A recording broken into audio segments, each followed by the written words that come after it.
La une de cette édition, du nouveau sur les tensions actuelles entre l'Iran et l'Arabie Saoudite.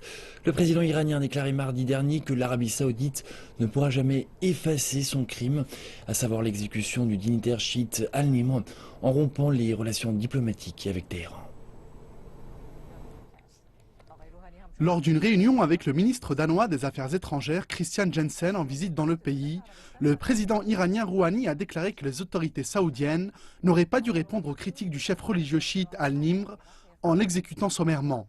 Il a par ailleurs rappelé que la politique et la diplomatie étaient les meilleurs moyens pour résoudre les différends entre les deux pays.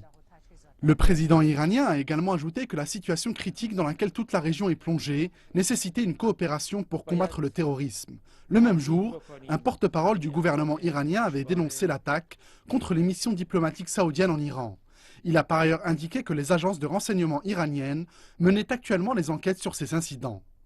Selon la police, au moins 50 personnes ont été arrêtées. Le porte-parole a ajouté que le gouvernement prouvera le caractère douteux des attaques, en retrouvant les véritables commanditaires.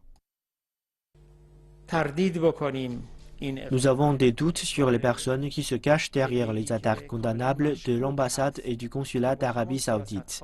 Ces différents événements arrivent étrangement au même moment où des politiques menées par l'Arabie Saoudite semblent lui bénéficier. Peu importe si cette dernière rompt ses relations diplomatiques avec nous. Nous avons de nombreux alliés étrangers, et si le Dieu le veut, nous allons aller de l'avant avec eux.